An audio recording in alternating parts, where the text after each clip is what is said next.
The chance during the morning of Saturday of further thundery showers developing. And really it's the north of the UK where we're likely to see the heaviest rain during Saturday, particularly parts of northeast England and southeast Scotland with the chance of further thunderstorms. But further south and towards the far northwest, some drier and brighter weather. It's going to feel warm once again in East Anglia and the southeast, 26 or 27 Celsius, but much cooler elsewhere because of those outbreaks of rain and thundery showers. A wet end to the day then across much of Scotland, northern England, as well as parts of Northern Ireland, but the rain is going to ease and peel away through the night. Sunday's a quieter day, still some showery weather in the north of the UK, but drier towards the south, and that drier and warmer weather extends northwards through next week. There will be a light breeze in the morning, leading to a warm front. Boxed heat pumps, sponsors of weather on GB News.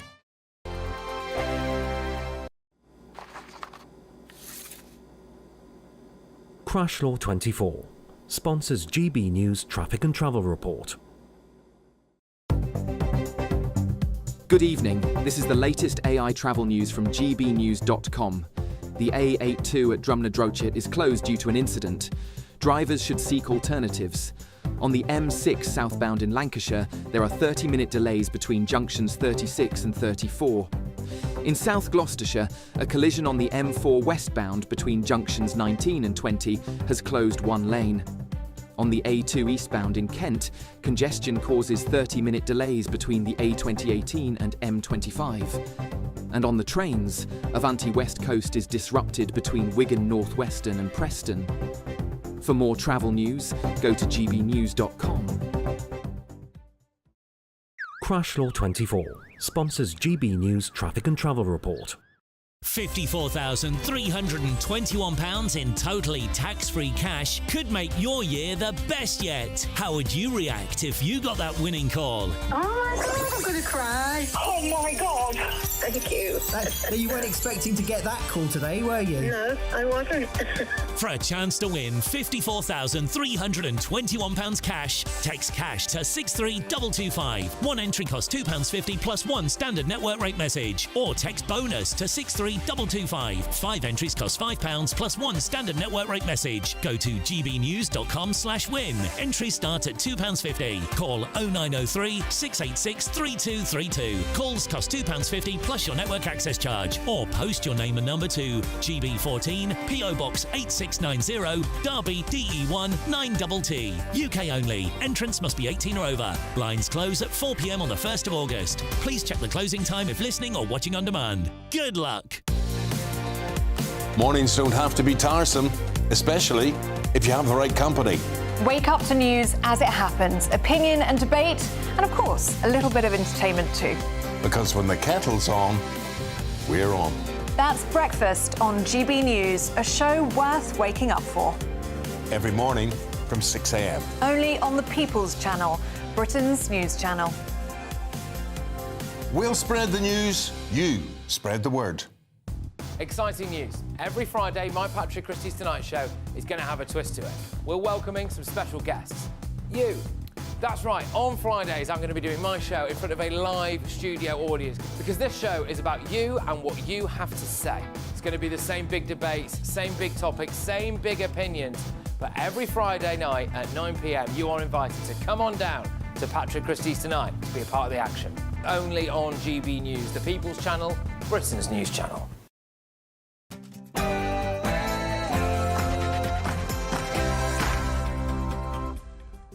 Hello there, it's 6 o'clock. I'm Michelle Dewberry and this is Dewbs & Co. Ladies and gents, let me ask you, have you ever heard of gaslighting?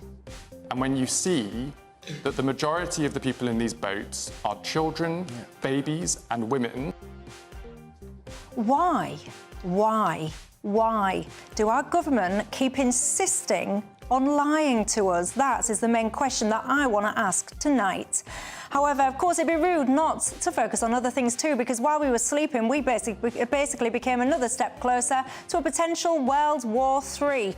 Israel and Iran, what's happening now and how is it going to impact us here in the UK? And there's been a big court case today trying to get the VAT increase on private schools' decision reversed. It failed though. So your thoughts on that? And look at this, how exciting, everyone. I can't wait for Dewberry Tavern tonight because it's our birthday. GB News is 4 years old today. I can just see all of the hate-filled activists that dedicate their lives to trying to get us closed down. They will be having a bad day tonight.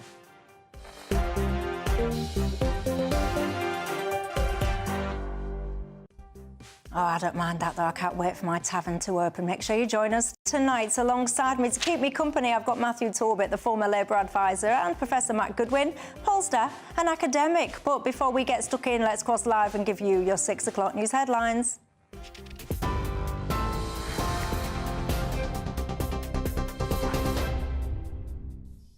Good afternoon. It's just after 6 o'clock. Here are your latest GB News headlines. Israel has launched a wave of fresh attacks on Iran, with Iranian state media saying they heard 2 loud explosions in the area of a nuclear site. This comes as Iran branded Israel's military strikes last night as a declaration of war. Israel says its new Operation Rising Sun, has only just begun, targeting scientists it claims are working on Iran's nuclear weapons program. In response, Iran launched around 100 drones as Tehran's supreme leader vows punishment after key commanders and nuclear scientists were killed. Keir Starmer has spoken to the Prime Minister of Israel, Benjamin Netanyahu, this afternoon following last night's events. Downing Street says the Prime Minister was clear that Israel has a right to defend itself and set out the UK's grave concerns about Iran's nuclear programme. The Prime Minister reiterated the need for de-escalation and a diplomatic resolution. The sole survivor of the Air India crash has spoken from his hospital bed, saying he watched people dying in front of his very eyes. British national Vishwas Kumar Ramesh said the plane felt like it was struck in the air before crashing into a medical college in Ahmedabad, killing 241 people. Tributes are pouring in as investigators search for answers. One black box has now been recovered as UK and US teams are joining the inquiry. There's been a 4th night of unrest in Northern Ireland as bricks and beer kegs were thrown at police in Portadown. The violence follows a peaceful protest in Ballymena on Monday over an alleged sexual assault, but police say it was hijacked by racist thugs. 41 officers have been injured, while families had to hide in attics, and a leisure centre used as a shelter was torched. More than 15 arrests have now been made. 7 men who sexually exploited 2 13-year-old girls in Rochdale have been convicted at Manchester Crown Court.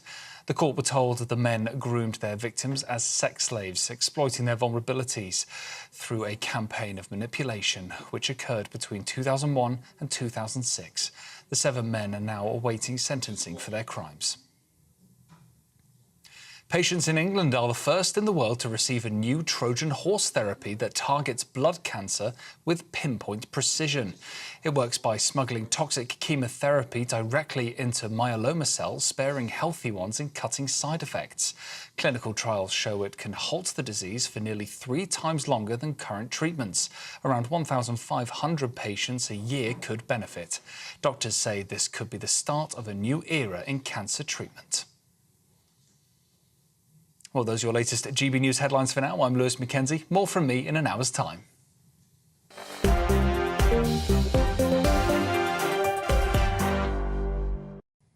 Thank you very much for that. Hello and happy Friday to each and every one of you. I'm in a great mood tonight, ladies and gents. The sunshine is out. I hope it is wherever you are. We, GB News, are 4 years old today. How exciting is that?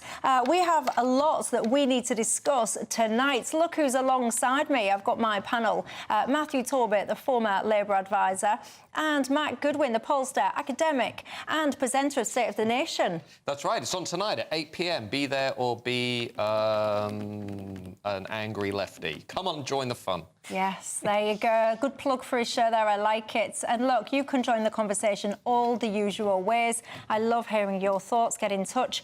You can email me, gbviews@gbnews.com. You can go to the website, gbnews.com/yoursay, or of course you can tweet or you can X me. If you've got any magic moments that you remember from GB News over the last 4 years, you can get in touch and tell me those. I've got one, a clip actually, and if you're a regular viewer, you will remember the moment, and I'll show you that later on when Dewberry Tavern opens. But look, the main question I want to ask you all tonight is why does our government insist on gaslighting us and lying to us? I can't wait to get stuck into that one. But before I do, of course, other things I must focus on. The huge news, whilst we were sleeping last night, we saw ourselves potentially edge closer to World War III. Of course, I'm talking about the goings-on between Israel and Iran. Let me cross live to our home and security editor, Mark White. Good evening to you, Mark. What have people missed today? Well, Israel is braced for possible retaliation again this evening. We had that drone strike earlier. Just want to show you, this is mobile phone alert app that I have that gives you an indication of the alerts going off in Israel. And near Jerusalem, to the west of Jerusalem, there are multiple alerts that have gone off because of a missile that seems to have been launched by the Houthis in Yemen. I think we can show you live images of Tel Aviv tonight as people in Israel, of course, are very concerned about what may be a protracted campaign. They have been warned by the political leaders and military leaders this evening that the efforts to try to degrade and dismantle Iran's nuclear program may take some time. We're also getting reports of a fresh wave of attacks from Israel on Iran late this afternoon into this evening, with one report suggesting that one of the residences of Iran's supreme leader, Ayatollah Khamenei, has been struck. So we're trying to bottom out those reports, but we know, of course, of the devastating attacks that Israel launched overnight and again this morning, targeting multiple commanders in the Revolutionary Guard and other military figures, taking out actually the commander of Iran's Revolutionary Guard. Also, according to Iran, killing 6 nuclear scientists, and also, according to Israel, and this has been confirmed by the International Atomic Energy Agency, that a number of nuclear sites within Iran have been targeted. Michelle, this is the showdown that many people have been dreading for years. Israel had warned Iran that it would not tolerate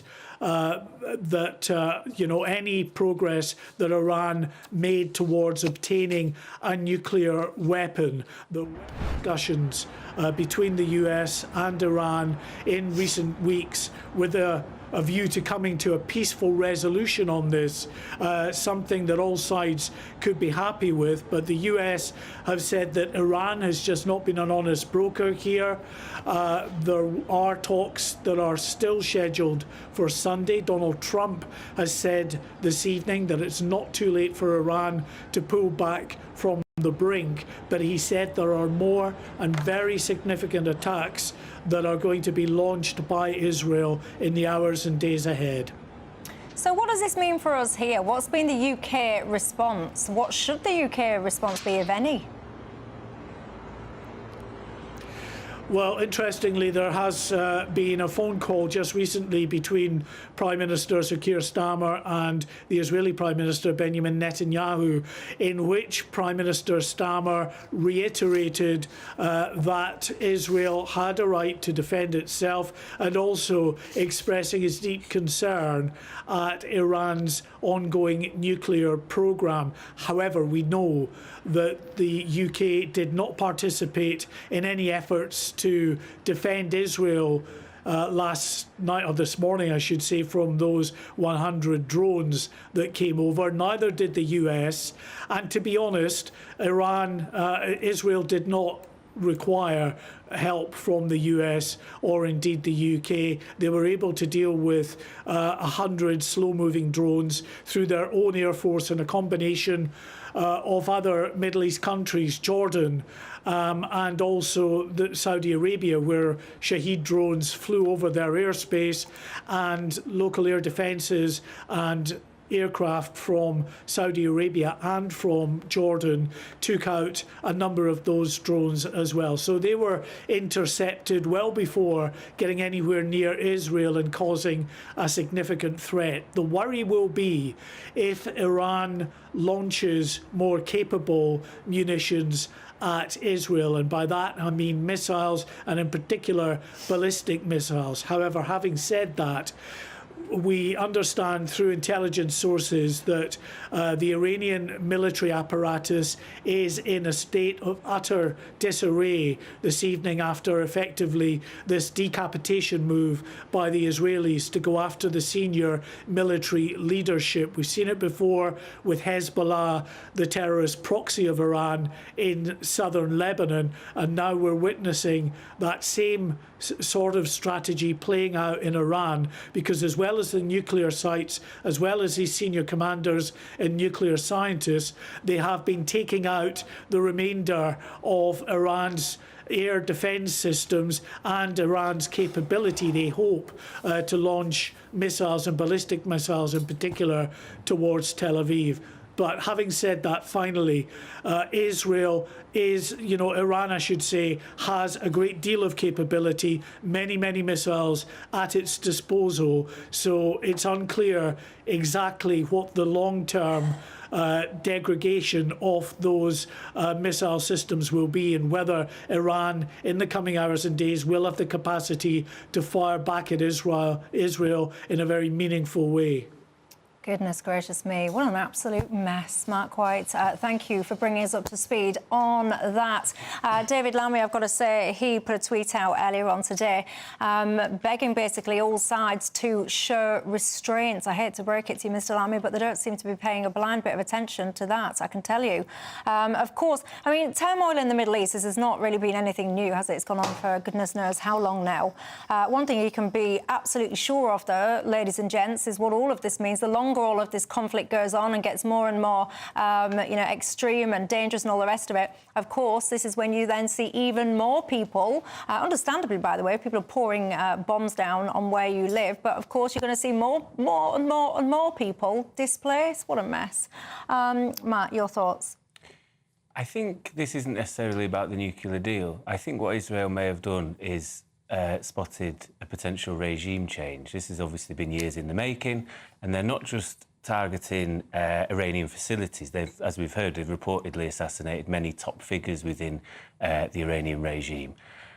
I think if that is the case, I wouldn't be surprised, therefore, if America and then ourselves row in behind, which is also a cause for concern, because if that is the case, is there a serious day after sort of plan for what Iran looks like? It never normally goes well in the Middle East, and I think Israel don't even have a sort of day after plan for Gaza, let alone things like Iran. Because at the moment, Iran is sort of unusually quite weakened through their proxies. Hezbollah are all over the show, Hamas are the same, and I think this is maybe what Israel are doing. They've spied an opportunity for regime change in Iran. Well, there'll be many of you at home saying, do you know what, Michelle, I just want the UK to stay out of it, quite frankly.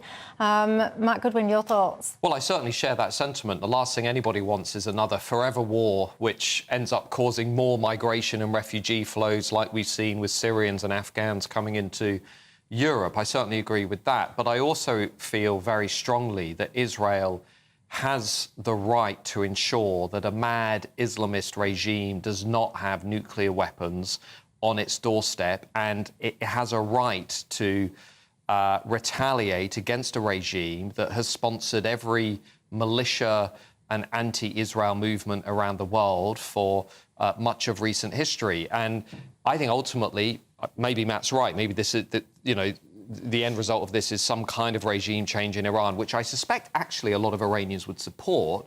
But this is also about securing the safety and security of Israelis, which I would 150% support. Well, of course, goodness only knows what will happen next in that. And of course, GB News will keep across it. But look, after the break, there's a lot we need to discuss about the goings-on here in this country. The key question I want to ask you all is why does our government keep gaslighting us, ladies and gents? I want to get into that and more. I'll see you in 2.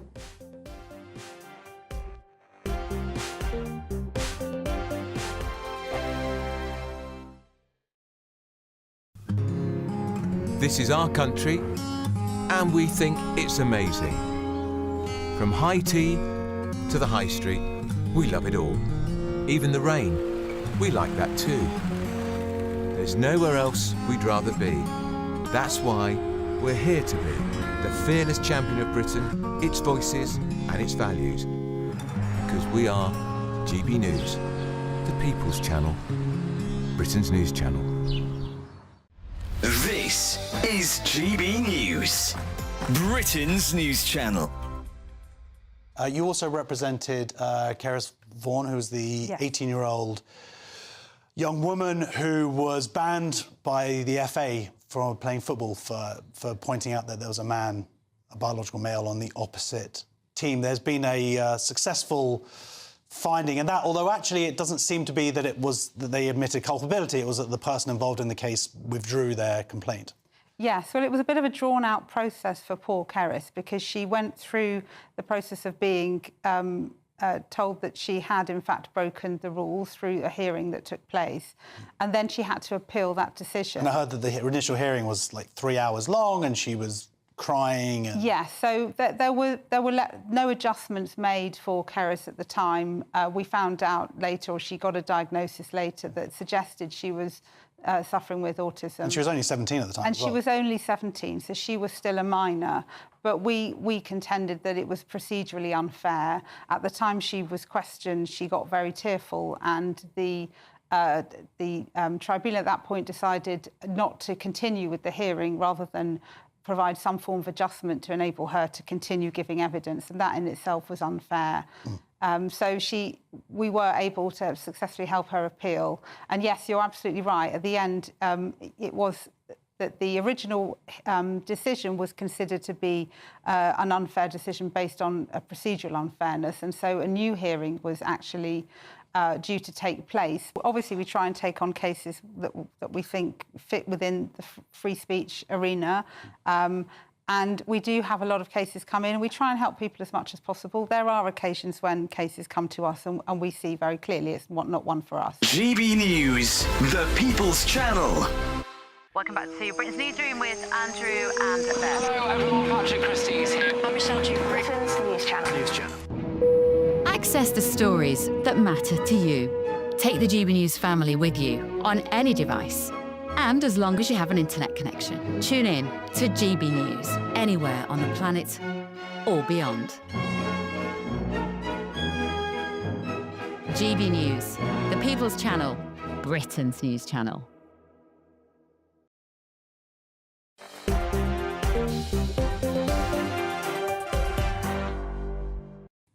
Hello, everybody. Welcome back. Michelle Dewberry, Matthew Torbett and Matt Goodwin. In fact, I was just about to say it's Eminem. It's not. It's the Triple M's tonight, isn't it? The Triple M's keeping you company. The big question I'm going to get to in a few minutes' time, I want to ask you why the Labour government keep insisting on gaslighting us. It's almost like they think our eyes and ears and our brain cells don't actually work. What is going on? I'm talking not just about the claim last night that most people coming across on these small boats that are not even that small anymore are apparently women, children and babies. It's not just that. There are so many other things, and they're all building up and they're all snowballing, and they are leading to a lot of frustration, resentment and disconnection, shall we say, to put it mildly, with this government. I'll come on to that, worry not. But speaking about the government, many people have very strong opinions about whether or not VAT should have been added to private school. Well, today there was a High Court challenge that reached a conclusion to try and get that scrapped. They failed to get it scrapped, actually. So, yes, indeed, the VAT will continue. Where are you on this, Matt Torbett? I struggle to have a very strong opinion because I will readily admit I'd probably be a hypocrite. So in theory, I think, yes, this is good, level the playing field a little bit. What's good? Sticking the VAT on? Yeah, I think, you know, these schools aren't charities. They are enacting a service and they receive a lot of money for that. However, because for me, private schooling is essentially, I think, a bit of a shortcut in life through the social capital you gain, I question that if I was to have kids, would I, if I had the money, send my kids? Well, yeah, I might well do, actually, even though I recognise it isn't potentially great for social mobility. So I feel for some parents, but ultimately, if you get wealthier parents sending their kids to state education schools, this is good sort of socially for different kids to mix and whatnot. So I never know quite where I am with it necessarily. But I think, you know, recognising that it should be charged at VAT services similar to other services is probably right. But when you say similar to other services, educational services, they're not all subject to VAT. So if I think about things like university fees, and feel free to correct me if I'm wrong, I don't think there's VAT there. When I think about things like nursery, educational settings there, I don't think there's VAT there. So it's not a level playing field. Not with education, I just mean services across the board. I think they're enacting a service. This isn't, you know, they're doing it out of the kindness of their heart or whatever else. And I think there's something that's got to be done. Yesterday was Social Mobility Day. There was a whole host of facts that came out of the big state school survey, which were, I think, upsetting in part. It reminded me of, you know, my background and trying to get in, and no doubt you would probably relate. It's tricky, and I don't know what the answer is. This is where I don't know where I quite stand, other than I probably slightly agree with what the government's doing on this. Matt Goodwin? I think it's another example of how this Labour government takes something that's working pretty well in this country, like academies, private schools, a sense of aspiration, which even Matthew, you yourself noted, you know, is what unites a lot of British people. If mums and dads up and down the country had the money, they probably would send their kids to private school. And they've taken something that was working, that was pretty good, they've tinkered with it, made it worse, and then not really had a plan for what's going to come next. So we were told that the money from the VAT increase was going to go to supporting state schools. That's not going to happen anymore. Labour are now backtracking on 6,500 more teachers. Now we're being told the money's going towards housing.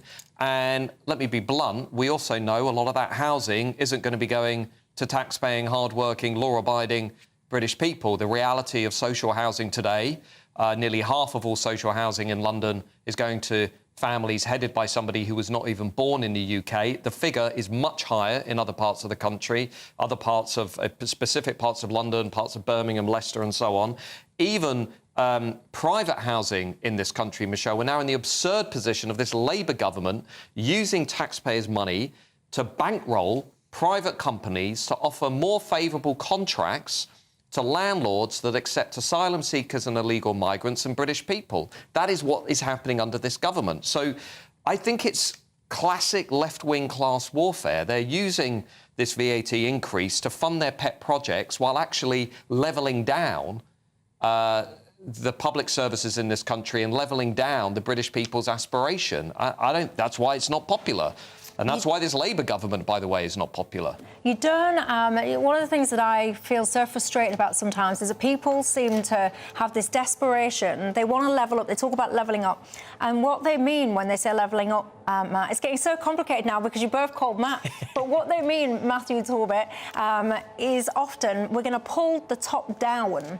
So that's how we're going to tick a box and say, look, everyone, we've levelled up society because all of these so-called top people, we've yanked them down, we've smoothed it all out, aren't we great? High five. And I think that is absolutely absurd, and I do believe it smacks of policy of envy, and I don't understand why people would support the disruption of children's education. Why are children becoming pawns in political kind of games? I think it's appalling, but you do not level up by pulling down. You level up by kind of pulling the bottom up, and also you're never going to have this whole thing where absolutely everything is equal, because even in the state school system, Matt, anyone that's tried to put kids into primary schools or secondary schools, you'll know this, the catchment areas, when you look at the property prices of the catchment areas of the good kind of primary and secondary schools, those properties are out of reach of so many people. So you already have some form of kind of selective entry into the best state schools based on who can afford to live next to them. No, and I suppose therein all that complication lies the issue, really, and how you solve that is tricky. I think you've got to make state schooling seem attractive for lots of people, even if they have the money. You can't do that because of the amount that state schools have been cut over the last 14 years, and that isn't me being a Labour Party apparatchik, that's just how it has been. I think the other problem, though, and if it is going to go towards housing, I'd not heard that, but if true... Yes, no, it is true. That's disappointing, because what you also have in the state school system is a serious retention problem, and you have so many teachers going, this is not worth it for the money that we're on and the years you have to put in, and because you've now got to have a degree, the debt that you take on. So people are just fleeing elsewhere, whether it be Australia, New Zealand, Canada, all these sorts of other places where the perks are a lot better. Well, and they're not the only ones who are fleeing, and this is the other important point about this VAT increase. The millionaires, the wealth creators, the prosperity drivers in this country, OK, they're not the most popular people during the worst cost of living crisis since the Second World War, but they create jobs and they create wealth. They're leaving this country in the largest numbers that we've seen in modern history, partly because policies like this, measures like this, say to those people, you're not welcome here. We don't acknowledge or respect your values.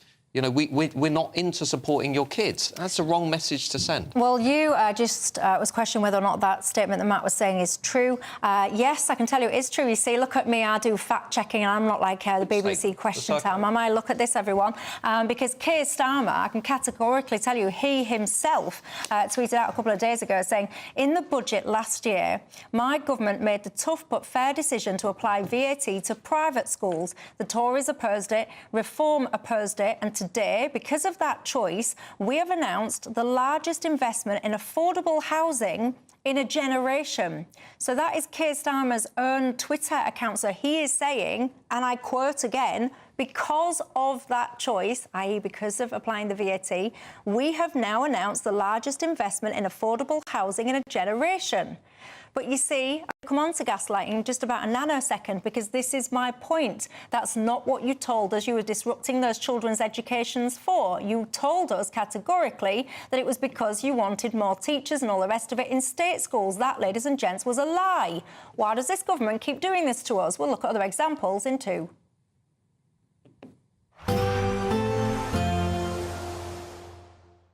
Ready to soak up that holiday sunshine? Won't we need some cover? No worries. All sorted. All Clear Travel Insurance sponsors GB News travel destinations forecast. Some big thunderstorms likely over northern Spain and southern France during this weekend. It's still pretty hot across much of Italy. Plenty of fine weather across the Greek islands. Not too hot here as the breeze is coming down from the north, pleasant with temperatures mostly in the 20s. Fine weather too across much of Croatia. The heat's continuing in Italy, and the heat and humidity sparking some thunderstorms over the Pyrenees and extending up into southern parts of France. Chance of a heavy shower in Rome by Tuesday, but still pretty hot here. All Clear Travel Insurance sponsors GB News travel destinations forecast.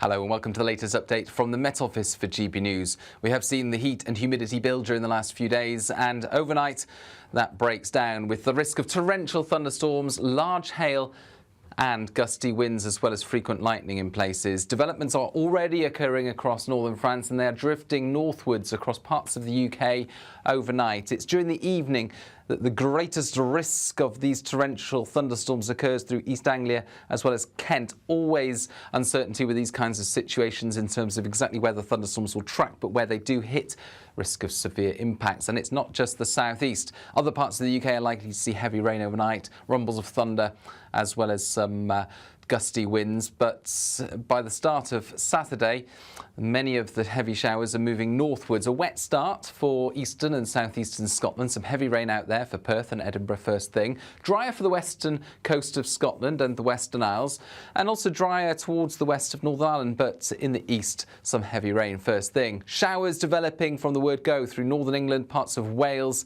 as well as the south and southeast. We could see further showers at times during the morning, but the general idea through Saturday is for the wettest of the weather to drift north, and it's across northern England and southeast Scotland where there's the greatest risk during Saturday afternoon of further heavy showers, thunderstorms, as well as some gusty winds.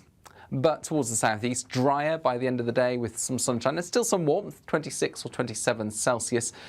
Elsewhere, the rain and showers overnight gradually peters out, so that Sunday starts off much quieter. We're going to see plenty of sunshine first thing. Further showers are likely to develop as the day goes on. Hit and miss scattered showers, not quite as lively as the next 24 hours. And then we've got higher pressure building in from the south for Monday, Tuesday, drier and warmer for most of us. Crash Law 24 sponsors GB News Traffic and Travel Report.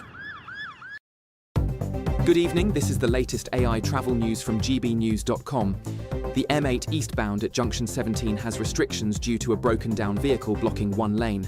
Motorists should approach with caution. Congestion is on the M4 westbound between junction 40 in Tyback and junction 41 at Pentyler, Baglan. The M6 southbound in Lancashire has delays between junctions 35 and 34. On the M4 eastbound between junctions 17 and 16 in Wiltshire, a collision causes a lane closure. The A2 eastbound near the M25 junction has ongoing incidents with delays. And on the trains, Avanti West Coast services face disruption between Wigan North Western and Preston. For more travel news, go to gbnews.com. Crash Law 24 sponsors GB News Traffic and Travel Report.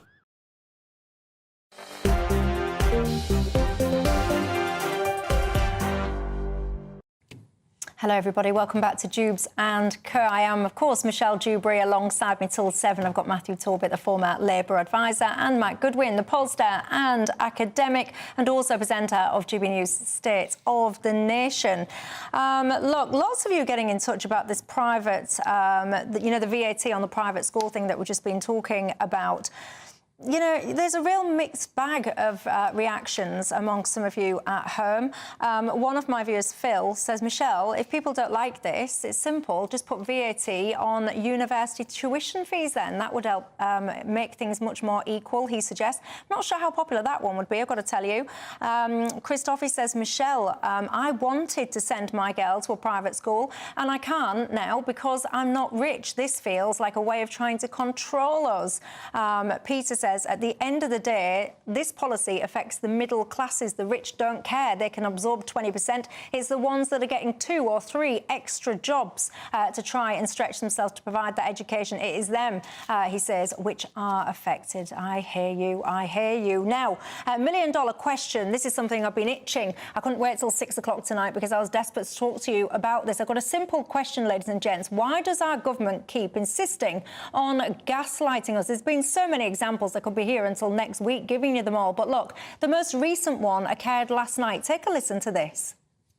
When there are babies and children put into that position by human trafficking gangs who are coming across in the channel with skin burns from the oil from those boats mixing with the salt seawater, I would ask any of you to look at those babies and children and say, go back where you came from.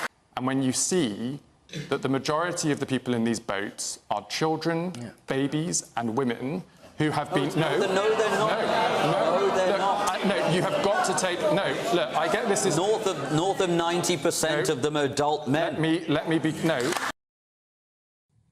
Right, look, you do not have to be an absolute genius with statistics or mathematics or anything to know that that is absolute nonsense. You just need to have eyesight that works. And I grant you that my eyesight is not perfect, hence my spectacles. But even I can see that when these dinghies, they're not really that small anymore, are rocking up, they are absolutely not filled in the main with women and children and babies. Now, that clip has provoked absolute outrage.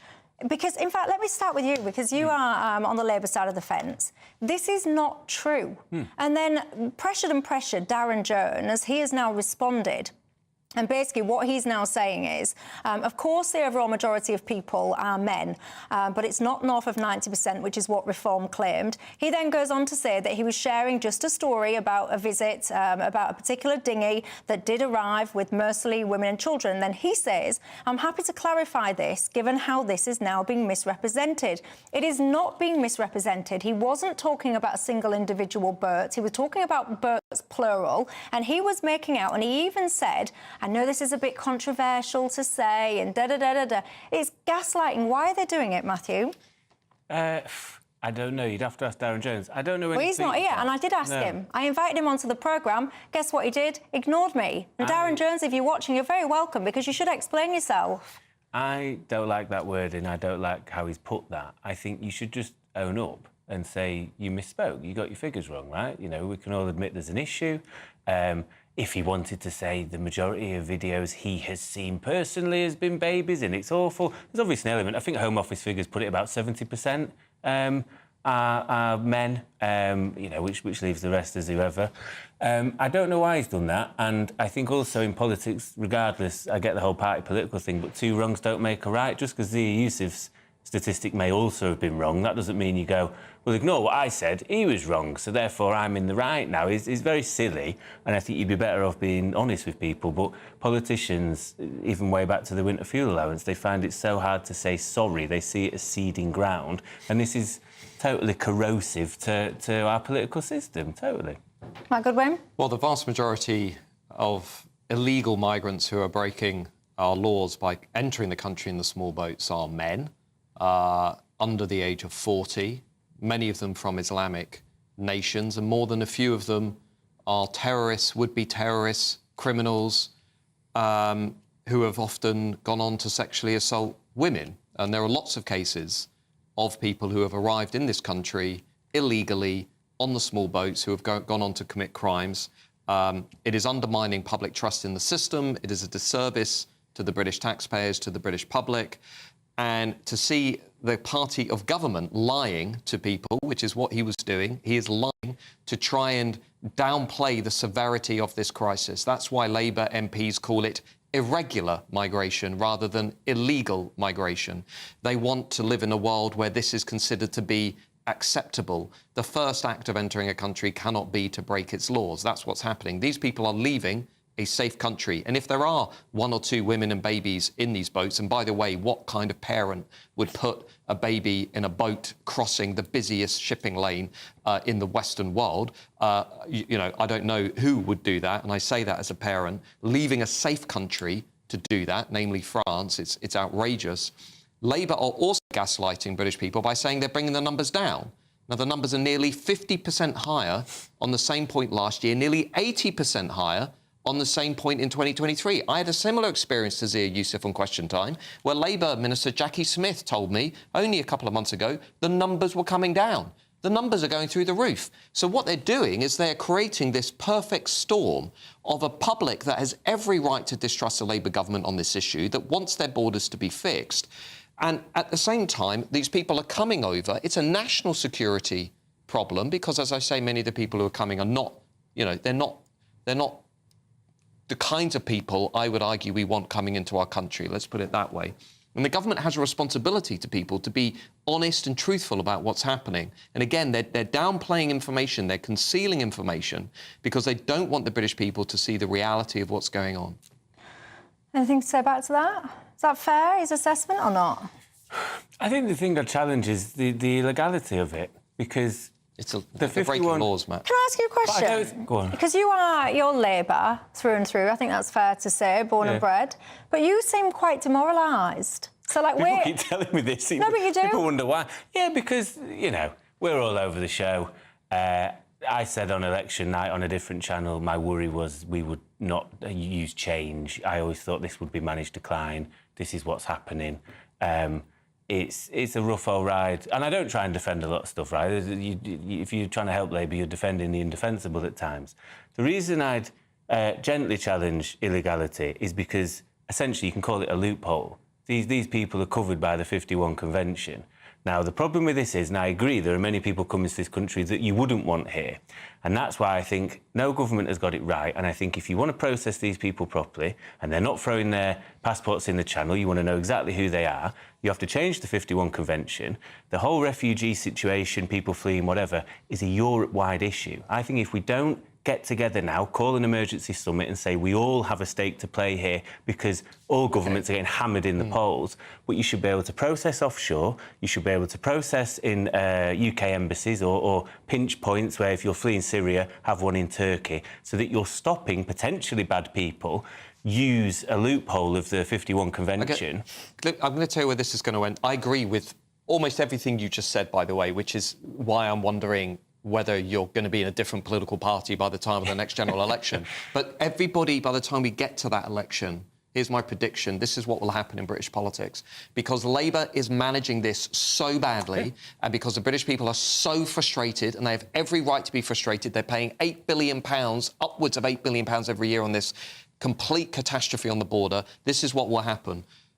We will end up with a new government after Labour leaving the European Convention on Human Rights, reforming or repealing the Human Rights Act, overhauling the post-Second World War legal architecture that is being used by activist judges and lawyers to allow foreign criminals and illegal migrants to stay in our country. This is going to be a watershed moment in this country, like Donald Trump returning to the White House has been a watershed moment for American immigration policy. The elite class in Westminster don't see it yet. They don't understand the anger in this country. They don't understand the frustration in this country. And they don't understand the extent to which they are violating the one thing that was always united the British and the English people on these islands, which is a sense of fair play. And that sense of fair play, that if you come here, you play by the rules, if you contribute, and if you work hard, if you pay your tax, and you respect law and order, OK, the British people will always be tolerant of some genuine refugees. But what is happening in this country at the moment is total chaos. And Keir Starmer can't see it because he's an international human rights lawyer and he's obsessed with maintaining all of these international conventions and foreign courts that are not accountable to the British people. He is setting the stage for a wholesale political revolution in this country. That is what is going to happen. Come back, you can show me this clip in 5 years' time, but I guarantee that's what's going to happen in this country. All of these rules are going to be overturned because our own politicians cannot be bothered to provide the basic security and safety that the British people deserve. It's just it feels just such a strange thing that's happening. That's why I purposely chose the word gaslighting, because we know what is being said is untrue. We can see that. We all can see that.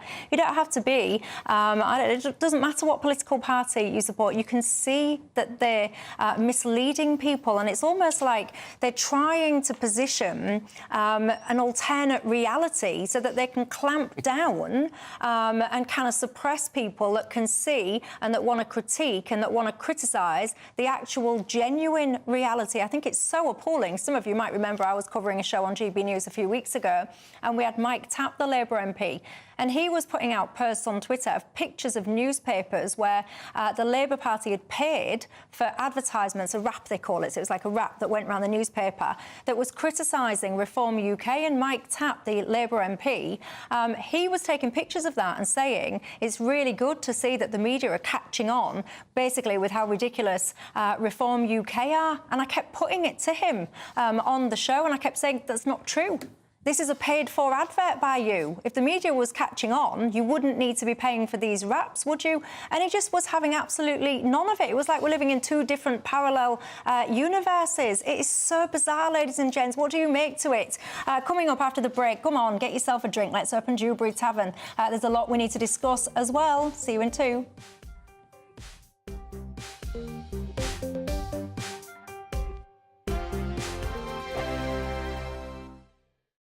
It's Patrick Christie's Tonight, and here we do things differently. It's explaining the absolute madness of this, doesn't it? It's explosive. I mean, this is very good. It's lively. 850. Your government sat there, Sean, and it did nothing. It's controversial. And the Middle East has been in turmoil since before I was born. It's everything you need to kickstart your evening. Everyone's had their Weetabix tonight. I love to see it. That's Patrick Christie's Tonight, weeknights from 9 p.m.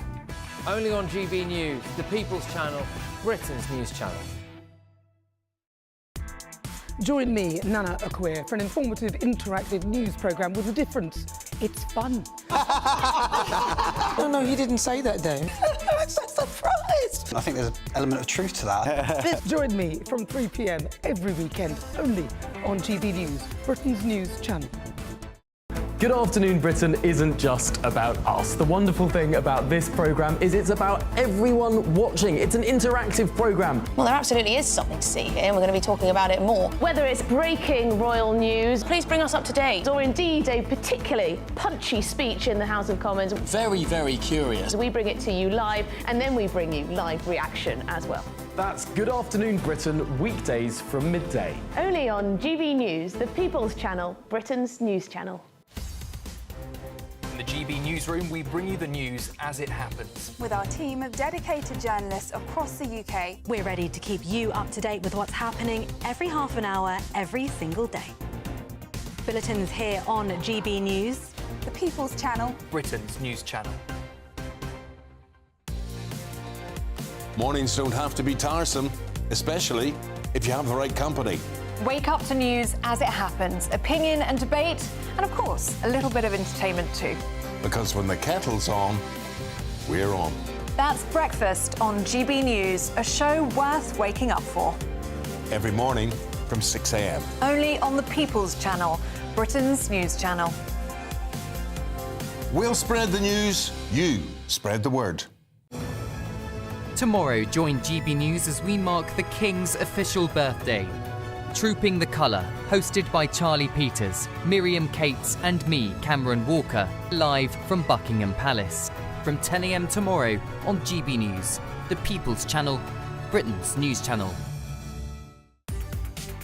From the school run to the home run, watch a new show for all of Britain. He can say whatever he wants. A straight-talking show where all voices are heard. And, you know, when are we going to stop talking about smashing the gangs and actually do it? With the stories that matter from every part of our country. There's a bit of a crash landing there for your Chancellor. Bold, fearless and standing up for you. That's me, Martin Dewbs, 3 p.m. till 6 p.m, weekdays, here only on GB News. The People's Channel, Britain's news channel.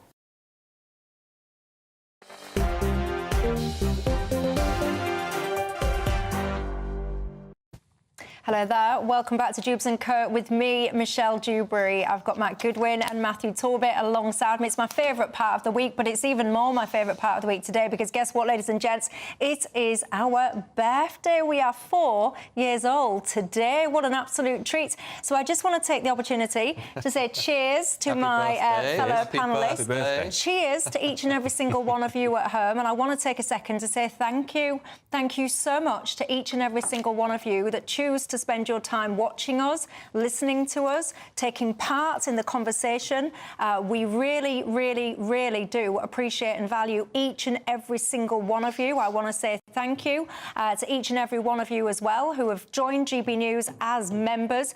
I can't even tell you how much we appreciate that because, of course, to this day, 4 years on, we still are subject to hate-filled activists that seem to dedicate their entire waking existence to trying to silence GB News. But it hasn't worked, has it? So I say again, cheers. Thank you. Thank you so much. We appreciate all of you. Cheers. Cheers, cheers. Yeah, cheers. He's desperately trying to... Commiserations to the haters. Yeah, cheers. I really hope that long may we continue. I've not even had a sip yet, ladies and gents, because I feel so passionate about trying to talk about the issues that matter to you at home, share with our viewers and the broader people the conversations that each of us have that until I would say, until GB News came about, you never really heard spoken on television and the news. But look, that's enough celebrating GB News, because before I go, I just want to show you a bit of weirdness that occurred today. And it makes me wonder what is going on in politics, because, I mean, I don't even know what we actually call this. We got an announcement from Mike Tapp that we have to stay tuned. He's the Labour MP, because something was about to be revealed at 10 o'clock this morning. And this is what was revealed. Take a look and listen to this.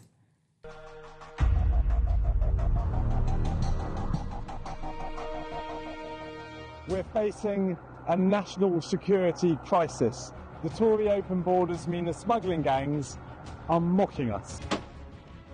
To the despicable criminals organising these crossings, your time is up. This government has delivered new international agreements with Germany, Italy, Serbia, the Balkans, Iraq, all vital for smashing those small boat supply chains. That's already stopped more than 100 small boats upstream. But there's more we can do here. Negotiating more returns agreements and offshore processing to deter the small boat crossings.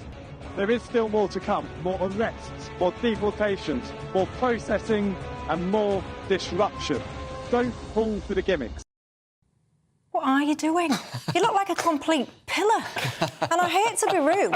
I hate to be rude, but just today alone, I think we've had about 800 plus people that have crossed the channel. I mean, is this what our politics has come down to now? I think you just said it really well yourself, Michelle. I feel like I'm in the Matrix, you know. There's a Labour MP clowning around there in Dover and Deal, trying to make out that they're dealing with this crisis. The numbers have never been higher. Hundreds and hundreds arriving every day, getting worse as each year replaces the last. There is no plan. We're falling over ourselves to give these people welfare. We're giving them hotels and private accommodation and housing. We're giving them a smartphone. We're giving them a cash card. Giving them a place on the NHS, place in local schools. We're giving them driving lessons. And it's all, you know, this Labour government has basically taken this crisis, made it 10 times worse, decriminalised illegal migration, removed the Rwanda plan, removed a deterrent, you know, basically big neon sign on the White Cliffs of Dover saying, come on in, and if you get here, we'll let you stay, because they're approving the vast majority of asylum claims. I mean, this guy's a joke. It's a complete joke. Matthew? I will aim to be fair. I watched the full video. It's a bit cringe, really, like, let's have it right. But the other side of me goes, well, he's in a three-way run in his constituency, which most polls say it's pretty much level between Reform, the Tories and Mike. Can I hold it against him in aiming to explain what he feels the government are doing? Because when we have a government that is so inept at clearly communicating on a daily basis, maybe he's gone, do you know what, I've got to try and do this because I'm going to get battered otherwise at the next election. So part of me gets it, but part of it is a little bit, you know, like a parody. Why not tell people this? The one thing I don't understand is why not also tell people the truth? Like, well, this is what we should be doing or are doing. But by the way, guys, the numbers have never been higher. We have no control of our borders. Well, he's trying to sell a message, isn't he? And I think, you know, when you look at things, you've got to look at whether the ECHR is worth remaining in. I'll be in a minority in the Labour Party for thinking that. I'm still, do you know, when I go to bed tonight, you'll hear me muttering to myself, ECHR, honestly, I kid you not. Look, like I said, it is our birthday. We no expense spared. Look at this, everyone. We've got little mini, they all nearly fell off there. You've got little mini cupcakes, you can have one of those. Let me just show you all. David has been in touch on Twitter saying, Michelle, I'm not going to lie, I never used to like you, but I do now. Thank you, David. That's very kind. I'm pleased that I've managed to somehow convert you. You can be my messenger. You can tell all your friends about GB News if they don't know of us already. Let me show you one of my favourite moments on Dewbs & Co. Some of you might remember this. The individual claimed, get this, that he put the item on the floor whilst having a clear out, and then he slipped and he fell on it. I mean, you've got to be a little bit unfortunate, haven't you, to slip and fall and something goes into places that, quite frankly, you'd rather that they didn't. Now, why did you warn us about the other stories, Michelle? Why did you tell us about this story? Hands, toothbrushes, these are all things that are going into our rectums. Apparently. Into their rectums. Not into our rectums. Or maybe you just had to be there. It was one of the funniest. It was one of the funniest shows I've ever done. Bum Squad, it was called. My advice to all of you that's watching: be careful what you're putting in places, because it's not ever really going to end well, is it? That was Alex Dean there, one of my favourites. Scarlett Maguire as well on the panel there. I like Scarlett, but regular viewers will know, boy oh boy, me and her have had a few set twos, haven't we, as the years have progressed. Look, there you go. Just in case you're wondering, you're thinking to yourself, what are these cupcakes? Look, we've got the GB News ones. We've got the number 4 ones. What an absolute treat for us all. Hang on, where's the camera? I get a GB News one. I've only got a 4. What do you want? I'd like a GB News one. Oh, go on. Here you go. Are you a GB News member? I'm a presenter. Oh, that was yes. That's a politician's answer. Do you want one of those? Oh, why not? You can have 2 as well. GB, yeah. But no, honestly, seriously, thank you so much again for each and every one of you. So many of you got in touch as well, saying that you're enjoying the programme, you are enjoying the channel, and I'm not just saying this. We're nothing without you. We really aren't. So if you haven't already, make sure you go out and about and tell people about GB News. Spread the word. All views welcome on this channel. Everyone. We're just a big family. We might have set twos, but we try and do it respectfully. Have a great weekend and don't put anything up your rectum that you shouldn't. See you on Monday night.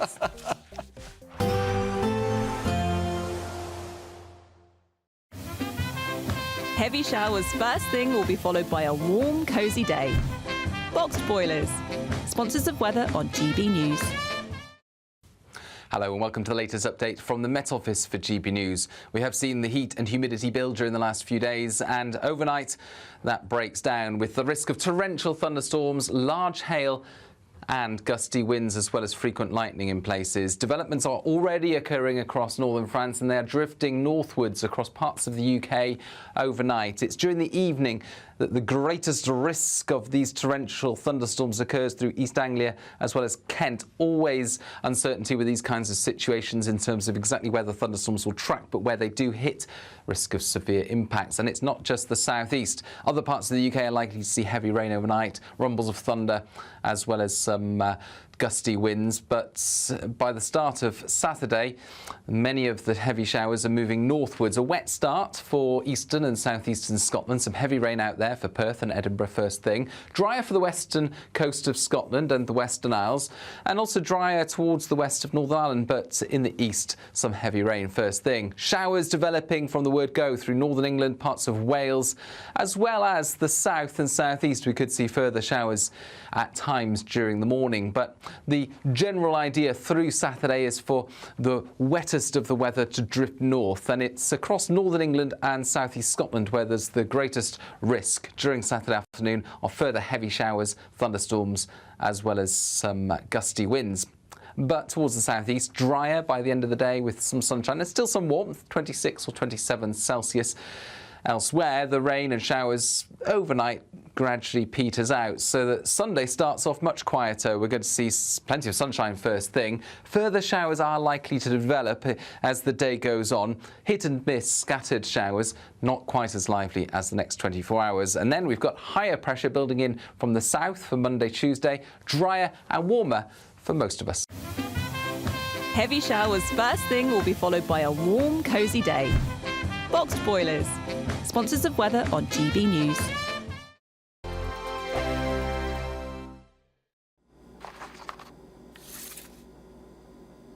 Crash Law 24 sponsors GB News Traffic and Travel Report. Good evening. This is the latest AI travel news from gbnews.com. The A737 between Elliston Road and Red House Roundabout faces delays due to a road traffic incident, with caution advised. Essex's A12 northbound between junction 18 and 19 is partially blocked by a load spillage. In Wiltshire, a collision on the M4 eastbound between junction 17 and 16 causes partial lane closures. The A2 eastbound in Kent between the junctions with the A20 and the M25 reports a road collision with lane closures. And on the trains, disruptions continue on the Avanti West Coast between